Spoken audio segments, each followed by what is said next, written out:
Dr. Michael Tillman here. Today we're going to talk about posture correction. Do you fit? The average chair is 5'4" to 5'11". What we're going to show you is 3 different heights, one below the average, one in the average, and one above the average. And we're going to go over the injuries that we see. Okay, so this is a real life example. What we're going to have is someone below 5'4", right? Someone who's within the average between 5'4" and 5'11", and someone who's over 5'11". And you can see we take 3 different heights and put them in the same chair. And so we're going to show you how that works. If you will all sit down. If you see when they sit down, they all adjust differently. Because she doesn't fit, she'll lean forward. Because if she sits all the way back, you see her heels come up. This starts to dig, it doesn't feel good. So then she's going to go back forward and lean forward. This is the things you see: migraine headaches, neck pain, mid-back pain, low back pain. It's all because she doesn't fit in her chair. This chair is just simply too tall for her, right? Then you go to the average height, and she fits, and she's fitting well because of her heels, but she sits perfectly. She's able to go back. She's not having the pressure under her hamstrings, so she feels comfortable. She can do this for hours, but she can still be better because we typically set our computer screen forward. She's gonna lean forward, and that's gonna give her neck pain, make her lose neck motion over time. Then we go to 6 feet and over, typically male, and you're gonna see the same injuries. You're gonna see typically a herniation between L4 and L5. And why? Because the knees are higher than the hip. Even though he's trying to sit straight, he's bending forward from the bottom up because his knees are higher than his hips. And you can see him starting to hunch forward. He's getting that forward head posture.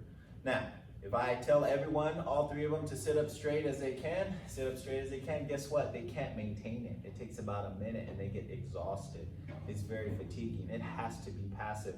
And that's why we're gonna show you how to sit with a lumbar pillow. Okay, so now we're gonna fix it. Understand, I get more people from the chair than all sports combined. So it's very important. It's 50% of the equation for me to change the way someone sits. Again, I'm trying to beat pressure over time. So 5'4" and below, typically women, we're gonna have her sit back and put a pillow. And she's gonna sit all the way back, and I want her shoulders to touch the back of the chair.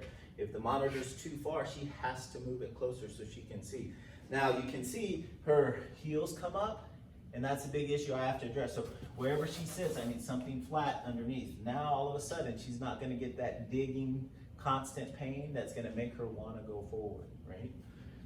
Here we go with the average height. She's gonna put the pillow in the back, and she's got it easy. She just needs a pillow and needs to lean back. See how that pulls the head back? So now it's 10 pounds of pressure versus 20, 30 pounds of pressure with her leaning forward.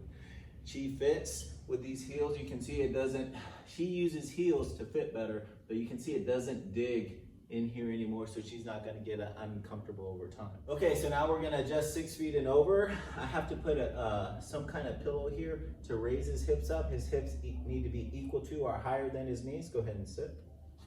And then he's gonna put the pillow about belt level, and he's going to lean back. And what that's gonna do is that's gonna give him a passive pressure. You can see what has built up over his time, how his head is forward. That's because he's been living in a world that's too small. It's like he's living in a kindergarten classroom. That's why you see all these elite basketball players with back pain, even though they have a six-pack. It's not always about core, it's about pressure over time. When I raise his butt, you can see now they're above his knees, so this is a good posture for him. He's gonna move his computer screen. I'm gonna show you some exercises to do. One for the neck, mid-back, and low back that are gonna help you over time. So I'm gonna go over 3 exercises I wish everybody would do. In fact, if everybody did these 3 exercises, I'd probably be out of a job. But what we're gonna do is we're gonna teach you how to stretch the neck, the mid-back, and the low back. And the first thing we're gonna show you is a chin tuck. I have all of these on other videos if you wanna watch. They're a lot more in detail, but I'm just gonna show you the basis. So a chin tuck, he's gonna grab and push, push, push. This stretches this whole part again. It's gonna get his head further back. This should not hurt. It shouldn't even feel tight. When you press like that, you shouldn't feel any stretch. But what's happened is over time, his head has come forward. That's where you get headaches. That's where you get TMJ, neck pain, right? The second stretch, what we're gonna see, she'll sit on the edge. This is for the mid-back. What we also call it thoracic. She'll put her hands behind her head, her elbows in, and she'll go up further, further, further. This is stretching in between the shoulder blades. So it's really stretching, getting that back. Go back down, up again, further, further. And I hope she does this every day. And go back, good. And now for the low back. The low back, she stands, she puts her feet wide. She always does it in front of a chair in case she falls, or a sofa or a bed, she can easily go back. And she bends back as far as she can, further, further, further. Further, push, push. I want her to go as far as she can. I do spot her. That's why I want you to do it in front of a bed or a chair. But again, these 3 stretches, how do you treat most things? What do you do all day? Do the opposite. Each one of these stretches is the opposite of what normally happens at that joint. And so when she bends back, she's pushing the disc back the other way. She's taking the pressure off the front of the bone. And that's what you're seeing. Each of these exercises is the opposite of what that joint does all day. All right, we actually have a bonus feature. She's actually a patient of mine, has been a patient for 2 months. She's 5'1", she's had 4 lumbar surgeries, a lot of discectomies. She's had 1 cervical fusion. She came to me 2 months ago, still in pain, about to get, I think, a 3rd or 4th injection. And it wasn't helping. Why wasn't it helping? Because she's not actually addressing the problem. She kept trying to address chemical with the pills and injection, and it's actually a mechanical issue. Surgery, if you don't change the way you sit, pressure over time, so that's why it keeps coming back. Now, her actual problem is she doesn't fit in the world, so when we change her and give those same 3 exercises, she's done great. She hasn't needed an injection. She's still taking her meds. She doesn't know why, because she's not in pain. So that's something I'm gonna send her back to her doc to say, hey, can I get off the meds? Because I think we fixed the problem and now it's just getting strong. But this is a great example of what happens.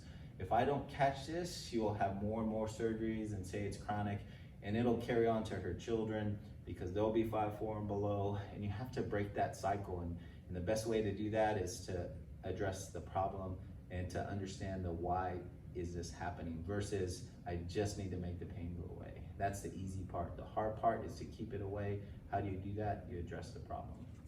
So you can see the importance of posture correction. So whenever I get a patient, I ask, did they change the way you sit? And if the answer is no, then I know whoever treated them is missing 50% of the equation. You can see how important it is, right? And that's why you see these elite athletes getting 2 or 3 surgeries and not fixing the problem. It's because they don't understand it. They think surgery is a fix-all or a pill is a fix-all. You have to understand the why. Understanding the why gives you power to address it. And truly getting someone better, for me, is when they don't need me. If they hurt in the future, I gave them a plan and they know what to do. So that's Tillman's Body Talk on Do You Fit? Posture correction. Please like and subscribe to the channel, and please share this. This is very important information.